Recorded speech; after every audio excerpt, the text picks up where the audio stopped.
Sir ಈಗ ಒಂದು ಮೂರು ಪ್ರಪಂಚ ಬಿಲ್ಲಾರಂಗ ಭಾಷಾ ಅನ್ನುವಂಥ ಸದ್ಯಕ್ಕೆ ಸಣ್ಣದಾಗಿ ಸಿಗ್ತಾ ಇರ್ತಕ್ಕಂಥ ಮಾಹಿತಿ ಸರ್.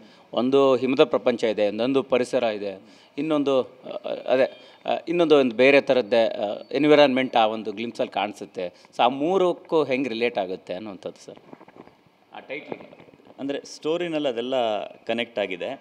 ಸೊ ಅದನ್ನು ಐ ಥಿಂಕ್ ನನ್ನ ಇಂಟೆನ್ಷನ್ ಇದ್ದಿದ್ದೆ ಈ ಕಾನ್ಸೆಪ್ಟ್ ವಿಡಿಯೋಲಿ ಅದನ್ನ ಬಿಡೋಕ್ಕೆ, ಜನಕ್ಕೆ ಕ್ಲಾರಿಟಿ ಕೊಡಬೇಕು. ಯಾಕಂದರೆ ಪ್ರೀವಿಯಸ್ ಇದರಲ್ಲಿ ಅದೊಂದು ಯಾವಾಗಲೂ ಒಂದು ಕ್ವೆಶನ್ ಇತ್ತು. ಅಂದರೆ Vikrant Rona was a huge success and all that, but ಎಲ್ಲೋ ಒಂದು ಕಡೆ ಎಲ್ಲರೂ ಇಲ್ಲ ಇದು ರಂಗಿತ್ ರಂಗ ನೀವು ಮೊದಲೇ ಹೇಳಬೇಕಿತ್ತು ಅನ್ನೋದನ್ನೆಲ್ಲ ಬಂತಲ್ಲ. ಸೊ ಈ ಸಲ I want to be very clear, this is exactly ಇದೇ ಸಿನಿಮಾ, ಹೀಗೆ ಇರೋದು, ಇದರಲ್ಲಿ ಹೀಗೆ ಪ್ರೆಸೆಂಟ್ ಮಾಡ್ತಾಯಿದ್ದೀವಿ ನಾವು ಅಂತ. ಸೊ ಅದಕ್ಕೆ ಸಿನಿಮಾದಲ್ಲಿ ಏನಿದೆ ಆ ಪ್ರಪಂಚಗಳು ಅದನ್ನು ಫಸ್ಟಿಗೆ ನಾನು ಹೇಳಿಬಿಟ್ಟು ಇಲ್ಲಿಂದ ನಾನು ಏನೇನು ಕಂಟೆಂಟ್ ಬಿಡ್ತೀನಿ ಅದಕ್ಕೆ ರಿಲೇಟೆಡ್ ಆಗಿ ನಾವು ಬಿಲ್ಡ್ ಮಾಡ್ಕೊಂಡು ಹೋಗ್ತೀವಿ. ಸೊ ಆ ಕ್ಲಾರಿಟಿ ಇರಲಿ ಆಡಿಯನ್ಸ್ಗೆ ಅಂತ. ಈಗ ಸುದೀಪ್ ಸರ್ ಸಹಜವಾಗಿ ಕಮರ್ಷಿಯಲ್ ಸಿನಿಮಾಗಳನ್ನು ಮಾಡಿರೋಂಥದ್ದು, ಅವ್ರದ್ದಾಗಿರ್ತಕ್ಕಂಥ ಒಂದು ಮಾಸ್ ಕ್ರೇಜ್ ಇರ್ತಕ್ಕಂಥದ್ದು, ಅವ್ರ ಸಿನಿಮಾಗಳನ್ನು ನೋಡುವಂಥದ್ದೇ ಬೇರೆ ರೀತಿಯಲ್ಲಿ. ಇದು ಕಂಪ್ಲೀಟ್ ಆಗಿ ಅದರ ವರ್ಷನ ಚೇಂಜ್ ಮಾಡ್ತಾ ಇದೆ ಅನ್ನೋಂಥ ಕಲ್ಪನೆ ಇರುವಂಥದ್ದು ಸರ್. ಸೊ ಅದಕ್ಕೆ ಪರ್ಟಿಕ್ಯುಲರ್ ಆಗಿ ಸರ್ ಹೆಂಗೆ ಪ್ರಿಪೇರ್ ಆಗ್ತಾ ಇದ್ದಾರೆ, ಸೊ ಅವ್ರಿಗೇನು ಚಾಲೆಂಜಸ್ ಇದೆ ಈ ಸಿನಿಮಾದಲ್ಲಿ ಅನ್ನೋಂಥದ್ದು? ಅವ್ರಿಗೆ ದೇರ್ ಆರ್ ಡಿಫ್ರೆಂಟ್ ಶೇಡ್ಸ್ ಅವರ ಇದಕ್ಕೆ. ಆ್ಯಂಡ್ ಐ ಥಿಂಕ್ ನಾನು ಹೇಳಬೇಕು ಅಂತನೆಲ್ಲ ಇದನ್ನು one of the most versatile actors ಇವತ್ತವರು. ಸೊ ಯಾವುದೇ ಒಂದು ಶೇಡ್ ಕೊಟ್ಟರು ಅದನ್ನು ಆರಾಮಾಗಿ ಆ ಕ್ಯಾರೆಕ್ಟರ್ ಒಳಗಡೆ ಹೋಗಿ ಪುಲ್ ಆಫ್ ಮಾಡುವಂಥ ಒಂದು ಕೆಪಾಸಿಟಿ ಇರುವಂಥ ಆ್ಯಕ್ಟರ್ ಅವರು. ಅದ್ರ ಜೊತೆಗೆ ಅವರು ಫಿಸಿಕ್ ಮೇಂಟೈನ್ ಮಾಡ್ತಿರೋದು ಅಷ್ಟೇ. ಇವತ್ತಿಗೂ ಆ ಫಿಟ್ನೆಸ್ ಮೇಲೆ ಅಷ್ಟೊಂದು ಫೋಕಸ್ ಮಾಡಿ, ಡಯಟ್ ಮೇಲೆ ಫೋಕಸ್ ಮಾಡಿ, ಆ್ಯಂಡ್ ನನಗೂ ಇನ್ಫ್ಯಾಕ್ಟ್ ಫೋರ್ಸ್ ಮಾಡಿ ಫಿಟ್ಟಾಗಿರಬೇಕು ಅಂತ ಒಂದು ಸಲ ಐ ಥಿಂಕ್ ವಿಕ್ರಾಂತ್ ಶೂಟಿಂಗ್ ಟೈಮಲ್ಲೇ ಕ್ಯಾಮ್ರಾ ಮೇಲೆಲ್ಲ ಆಣೆ ಮಾಡಿಸ್ಬಿಟ್ಟಿರ್ಬೇಕು. ಒಂದು ಸಿಕ್ಕಾಪಟ್ಟೆ ಚಾಕ್ಲೇಟ್ ತಿಂತಾಯಿದ್ದೆ, ಐಸ್ ಕ್ರೀಮ್ ತಿಂತಾಯಿದ್ದೆ. ಸೊ ಹೆಲ್ತ್ ಹಾಳಾಗೋಗುತ್ತೆ ನಿಮ್ಮದು ಅಂತ ಹೇಳ್ಬಿಟ್ಟು ಆಣೆ ಎಲ್ಲ ಮಾಡಿಸಿ ಒಂದು ಪಾಯಿಂಟಲ್ಲಿ ಸ್ವಲ್ಪ ನಿಲ್ಲಿಸಿದ್ರು ನನ್ನ. ಸೊ ಅದು ಫಿಟ್ನೆಸ್ ಮೇಲೆ ತುಂಬ ಫೋಕಸ್ ಮಾಡ್ತಾರೆ. ಸೊ ಎಲ್ಲ ರೀತಿಯಲ್ಲೂ ಪ್ರಿಪೇರ್ ಆಗ್ತಾಯಿದ್ದಾರೆ ಕ್ಯಾರೆಕ್ಟ್ರಿಗೆ. ಆ್ಯಂಡ್ ಇವಾಗ ಫೈನಲ್ ಡ್ರಾಫ್ಟ್ ಎಲ್ಲ ರೆಡಿ ಆದಮೇಲೆ ಮತ್ತೆ ನಾವು ಕೂತ್ಕೊಂಡು ಒಂದು ಸಲ ಎಲ್ಲ ಡಿಸ್ಕಸ್ ಮಾಡ್ತೀವಿ, ಸೀನ್ ಬೈ ಸೀನ್ ಯಾವ ರೀತಿ ಅಪ್ರೋಚ್ ಇರುತ್ತೆ, ಈ ಸೀನ್ನ ಹೇಗೆ ಅಪ್ರೋಚ್ ಮಾಡ್ತೀವಿ. ಸೊ ಅಷ್ಟು ಡೀಟೇಲ್ ಲೆವೆಲಲ್ಲಿ ನಾವು ಇನ್ವಾಲ್ವ್ ಆಗಿ ಜೊತೆಗೆ ವರ್ಕ್ ಮಾಡ್ತೀವಿ. ಈಗ ಯಾವಾಗಿಂದ ಶೂಟಿಂಗ್ ಶುರು ಆಗ್ಬೋದು, ಪ್ಯಾರಲಾಗಿ ಏನೋ ಶುರು ಆಗಿದೆಯಾ ಅನ್ನೋಂಥ ಕುತೂಹಲ, ಜೊತೆಗೆ ಎಲ್ಲೆಲ್ಲಿ ಶೂಟ್ ಮಾಡೋಂಥ ಪ್ಲ್ಯಾನು, ಯಾವ ಥರದ ಪ್ಲ್ಯಾನಿಂಗ್ ಆಗ್ತಿದೆ ಅಂತ ಸರ್? ಸೊ ಇವಾಗ ನಾವು 3 ತಿಂಗಳಲ್ಲಿ ಶೂಟಿಂಗ್ ಸ್ಟಾರ್ಟ್ ಮಾಡಬೇಕು ಅಂತ ಪ್ಲ್ಯಾನ್ ಮಾಡ್ತಾಯಿದ್ದೀವಿ. ಮೆಜಾರಿಟಿ ಇಲ್ಲೇ ಬೆಂಗಳೂರಲ್ಲಿ ನಡೆಯುತ್ತೆ. ಸೆಟ್ ಆ್ಯಂಡ್ VFX ಒಂದು ಫ್ಲೋರಲ್ಲಿ ಮತ್ತು ಔಟ್ಡೋರ್ ಸೆಟ್ಸ್ ಆಗ್ತಾಯಿದ್ದೀವಿ. ಅದ್ರ ಜೊತೆಗೆ ಒಂದು small portion may be outdoor ಹೋಗ್ಬಿಟ್ಟು ಶೂಟ್ ಮಾಡುವಂಥ ಸಾಧ್ಯತೆಗಳಿದೆ, ಬಟ್ ಸದ್ಯಕ್ಕೆ ಅದನ್ನು ಪ್ಲ್ಯಾನ್ ಮಾಡಿಲ್ಲ.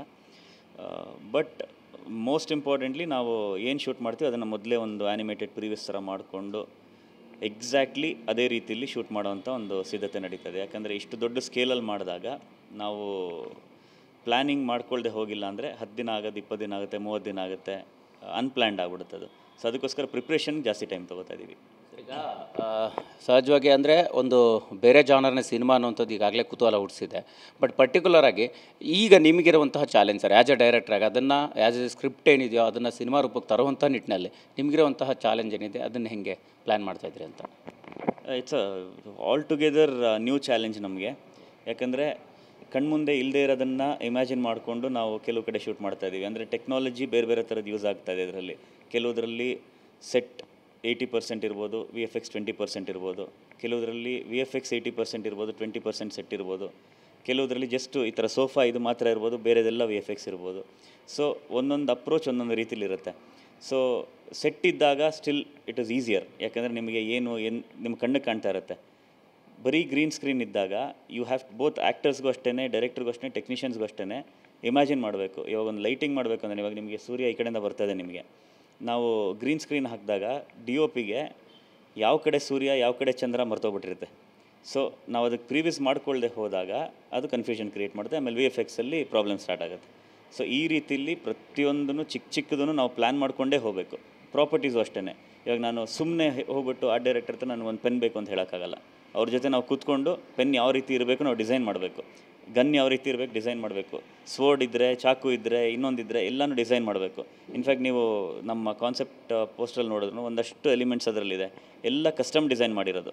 ಯಾವುದನ್ನು ನಾವು ಸುಮ್ಮನೆ ಏನೋ ಒಂದು ಎಲ್ಲಿ ನಾನು ಇಂಟರ್ನೆಟ್ಟಿಂದ ತೆಗೆದು ಹಾಕಿರೋದಲ್ಲ, ಪ್ರತಿಯೊಂದನ್ನು ಡಿಸೈನ್ ಮಾಡಿರೋದು ಸಿನಿಮಾಗೋಸ್ಕರ. ಸರ್ ಈಗ ಕಲ್ಪನೆ ಒಂದು ರೀತಿ ಇರೋವಂಥ ಸಹಜ. ನಿಮಗೆ ಸಿನಿಮಾಗೆ ಬಂದಾಗ ಏನು ಕಲ್ಪನೆ ಇತ್ತು. ಯಾಕಂದರೆ ರಂಗಿತ ರಂಗ ಆದ ನಂತರ ಸುದೀಪ್ ಸರ್ಗೆ ಡೈರೆಕ್ಷನ್ ಮಾಡೋ ಹಂತಕ್ಕೆ ಬರುವಂಥ ನಿಟ್ಟಿನಲ್ಲಿ ಆ ಕನಸುಗಳು ಮತ್ತು ಕಲ್ಪನೆಗಳು ಬದಲಾದ ರೀತಿ ಬಗ್ಗೆ ಈ ಹಂತಕ್ಕೆ ಮಾತಾಡುವಂಥದ್ದಾದ್ರೆ ಸರ್ ಅವತ್ತಿನಿಂದ ಜರ್ನಿ ಶುರು ಆಗಿರೋವಂಥದ್ದನ್ನು. ಇದು ನಾನು ಕಾಲೇಜಲ್ಲಿದ್ದಾಗ ಮೊದಲು ಸ್ಕ್ರಿಪ್ಟ್ ಬರೆದಿದೆ ಸುದೀಪ್ ಸರ್ಗೋಸ್ಕರ ಅಂತ. ಒಂದು ಪೊಲೀಸ್ ಇನ್ಸ್ಪೆಕ್ಟರ್ದು ಒಂದು ಕ್ಯಾರೆಕ್ಟರ್ದು ಒಂದು ಸ್ಕ್ರಿಪ್ಟ್ ಬರೆದಿದೆ, ಇವತ್ತಿಗೂ ಇದೆ ನನ್ನ ಹತ್ರ ಅದು. ಅದನ್ನೇ ಫಸ್ಟ್ ಸಿನಿಮಾ ಮಾಡಬೇಕು ಅಂತ ತುಂಬ ಹಠ ಆಯ್ತು ನನಗೆ. ಬಟ್ ಅಫ್ಕೋರ್ಸ್ ನಾನು ನ್ಯೂ ಕಮ್ಮರ್, ನಾನು ಯಾರು ಅಂತ ಅವ್ರಿಗೆ ಗೊತ್ತಿಲ್ಲ, ನನ್ನ ಕೆಲಸ ಏನು ಅಂತ ಅವ್ರಿಗೆ ಗೊತ್ತಿಲ್ಲ. ಸೊ ಡೈರೆಕ್ಟಾಗಿ ಹೋಗಿ ಅಪ್ರೋಚ್ ಮಾಡೋದು ಇದಾಗಲ್ಲ. ಅಫ್ಕೋರ್ಸ್ ನಮ್ಮ ತಂದೆಗೆ ಪರಿಚಯ ಇದ್ದರು, ಬಟ್ ನಮ್ಮ ತಂದೆಗೆ ಅದೊಂದು ಪ್ರಿನ್ಸಿಪಲ್ ಇದೆ, ನಾನು ಸುಮ್ಮನೆ ನಿನ್ನ ಹೆಸರಲ್ಲಿ ನೀನು ಹೋಗಬೇಕು, ನಾನು ಕರ್ಕೊಂಡು ಹೋಗೋದಲ್ಲ ಅಂತ ಒಂದಿತ್ತು. ಸರಿ ಅಂತ ಒಂದು ಶಾರ್ಟ್ ಫಿಲ್ಮ್ಗಳು ಮಾಡಿದೆ. ರಂಗಿತರಂಗ ಆಯಿತು. ರಂಗಿತರಂಗ ಆದಮೇಲೆ ರಾಜರಥ. ಆ್ಯಕ್ಚುಲಿ ರಾಜರಥ ಆದಮೇಲೆ ಅವ್ರು ನನ್ನ ಮೀಟ್ ಆಗಿದ್ದು, ಅಂದರೆ ಚಿಕ್ಕ ಪುಟ್ಟ ಭೇಟಿಗಳಾಗಿತ್ತು. ಬಟ್ ರಾಜರಥ ನೋಡ್ಬಿಟ್ಟು ನನಗೆ ಕರೆದ್ಬಿಟ್ಟು ನನಗೆ ಅವ್ರಿಗೆ ಇಷ್ಟ ಆಗಿತ್ತು ಸಿನಿಮಾ, ಇಷ್ಟ ಆಗ್ಬಿಟ್ಟು ಟೆಕ್ನಿಕಲಿ ತುಂಬ ಇಷ್ಟಪಟ್ಟರು. ಸೊ ಅವಾಗ ನಾನು ಎಕ್ಸ್ಪ್ರೆಸ್ ಮಾಡಿದೆ, ಈ ಥರ ನಿಮ್ಮ ಜೊತೆ ಕೆಲಸ ಮಾಡಬೇಕು ಅಂತ ತುಂಬ ವರ್ಷದ ಆಸೆ ಅಂತ. ಇಲ್ಲ I want to work with a technician who understand cinema, so let's do something together ಅಂತ ಹೇಳ್ಬಿಟ್ಟು ಅಲ್ಲಿಂದ ಆ ಜರ್ನಿ ಶುರು ಆಗಿತ್ತು.